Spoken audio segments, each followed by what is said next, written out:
What is up? Legends of Burkittsville is back. Wow.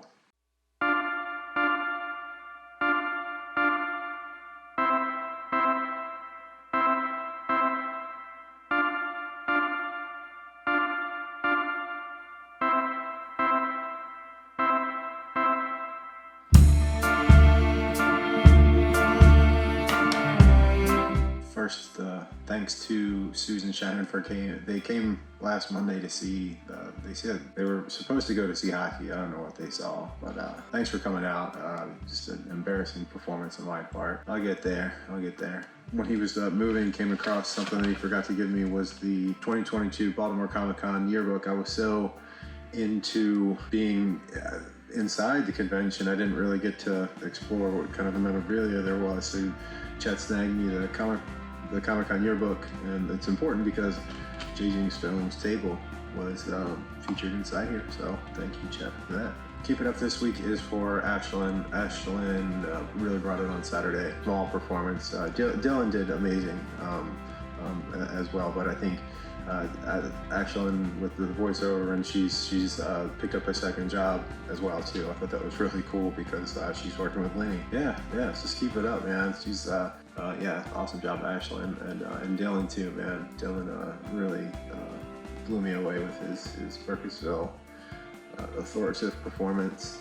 And then Margaret also let me know too that she was auditioning today too, so keeping fingers crossed for Margaret as well. But yeah, listen out for Ashlyn. She's plays the myth investigator named Kim Clare, and she kind of wants to dispel or look into the legends of Burkittsville and see if these tapes are really true. So great job.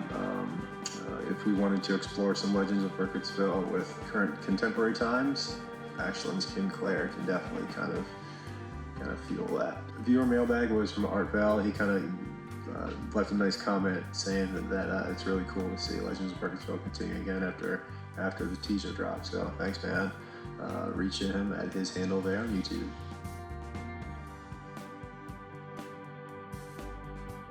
Casting and performance updates. Margaret, like I said, Margaret is auditioning for another play. She said it was pretty competitive. And then Dylan sent in his first virtual audition. Thought that was pretty cool. And then if you are a member, because on this instance you do have to be a member of Maryland Art Place to see Merc and Dream 2, the fashion show. Just like, what's a Merkin? Just Google it.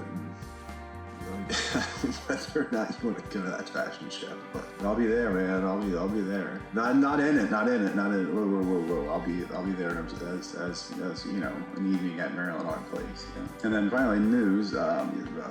It's cool. We're officially under 99 days in unison, but the news, of course, was Legends of Burkittsville. That was the teaser out of nowhere, premiered over the weekend, and then the director's cut sent out to everyone on the email thread.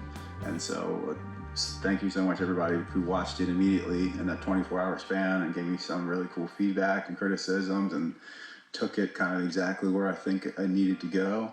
Made some cool cuts and then released the official version, which will coincide with this video. So it'll be available and to kind of gain some energy and some steam, and have that 8 o'clock premiere on next Friday the 23rd for Legends of Burkittsville, the 98 Dead Tape. So I guess you're kind of wondering, so what I think if everyone's kind of close to me knew that Legends of Burkittsville was kind of shut. It was kind of part of my filmmaking past that I thought I'd shut. It was turned into a very kind of private movie for me, and one that I loved to talk about before, and then found myself not really wanting to talk about it anymore. I started to see trends of views, and obviously the most viewed is Legends of Burkittsville and on our channel. But as it got more and more exposure, and the people that really love it, I think, are sharing more of it, and especially during Halloween time, the viewers that came on as Legends of Burkittsville fans started to hop on, and every week starting to see this chucklehead just yapping about stuff. And I said, this is what we signed up for. So I had to take that into consideration. So it turned out to be a rather my first business decision as a production, thinking I would never go back to the woods. Because almost, I think, part of me thought that if it was cool enough, other filmmakers would have picked up and just took it with them. But Legends of Burkittsville, Tales from 1974, or something like that. But it would all be under this banner where you can just play in the sandbox, and it's minuscule budget. It's a camcorder. It's an effect. You can do it in modern times. Legends of Burkittsville, ... And it's just a way to disconnect things. That never happened. But anyway, all those kind of dots and things. And I knew I needed to have a Legends of Burkittsville story, but between a bunch of other things going on, wanting to, getting ready to move, editing in unison, it was just squeezing that in. And so I whipped up the story. So the concept to screen was roughly 13 days. So having the idea, what do we do? And then Suze, Dylan, Ashlyn on point. They were like, yeah, hell yeah, we'll help you out. Briefed them really fast, kind of got it coordinated. Wednesday was a really long day just because of the sun and having to go back and forth, but we came together and I finished it last night. Final polish is Sunday, but yeah, about 13 days from concept to screen, because I think I needed to corner a couple things, and here's why.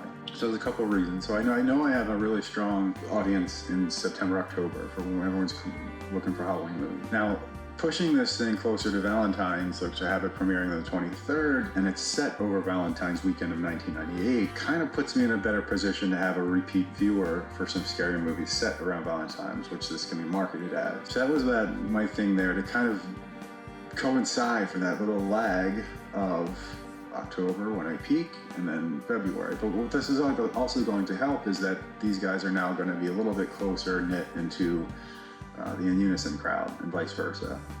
So I'll have In Unison in May, which is going to, cascade downwards, leading up into the second tape of this chapter, which would coincide with another reason why I wanted to put it out, was the 25th anniversary of the original Blair Witch Project. So what I can do now is have the ability to premiere that on this downtime. There's not a lot of Madame Web just tanked. Maybe there's something else alternative to get everyone's going in for the rest of the year. So this comes out on the 23rd. Have all this leading up to it. Get some Blair Witch buzz. But the Blair Witch Buzz 25th anniversary, it came out in July, August of the summer. But if you really want to get a nice image of the Blair Witch Project, it would have to be in the September, October time. So having all this hoopla into it, and the ridiculous ending at the end of this, the crazy cliffhanger no one's going to see coming, that was actually pretty consistent on all the feedback. No one saw the ending of this one coming. So you have this, and then you clamor until what's next, man, and then you save all this up until October, the 25th anniversary of it, and that'll be a real punch, because we'll have some of the Unison crowd coming in, and it was just a really good decision to go through with this and not derail me completely from anything In Unison related or stop the progress of anything else. So grateful to work with people that can help on such short notice like that, to pack up and make a short that potentially thousands of people are going to really, really cherish, because it's a part of a really cool horror saga of Blair Witch. If you're keeping tabs with this new one, with being about 26 minutes, that means I now have 33, 34 minutes to play with for the final cassette. And this is important to me because I'm a very strong believer in not tying myself down into a runtime. I have wacky runtimes everywhere. I really don't care. Well, the run times are weird, and this is why the festival is done. Well, that's fine. The story runs out here. Can it be sped up, kind of whatever, but it doesn't matter. I don't like being confined with, it has to be this long.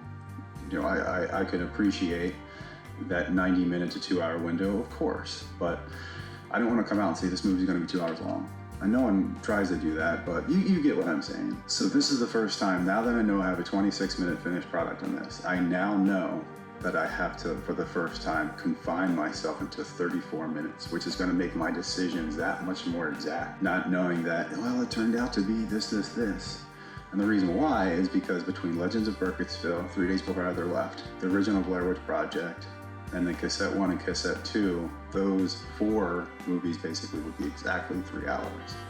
And so you could watch a really cool found footage trilogy, splicing them all together for 3 hours in just this one little nugget that spans 94 to 98. A really cool time to be alive, really cool time to kind of kick back and look what kind of the air was like, very detail oriented, but that's it, man. And if you want to throw in Robert Eggers' The Witch into all that, then you get like 4.5 hours of a witch, a really cool top to bottom kind of strung together witch movie. But again, thanks for everyone who watched the director's cut to give me some feedback, and hope to see everybody on the live chat on the 23rd. Thanks again.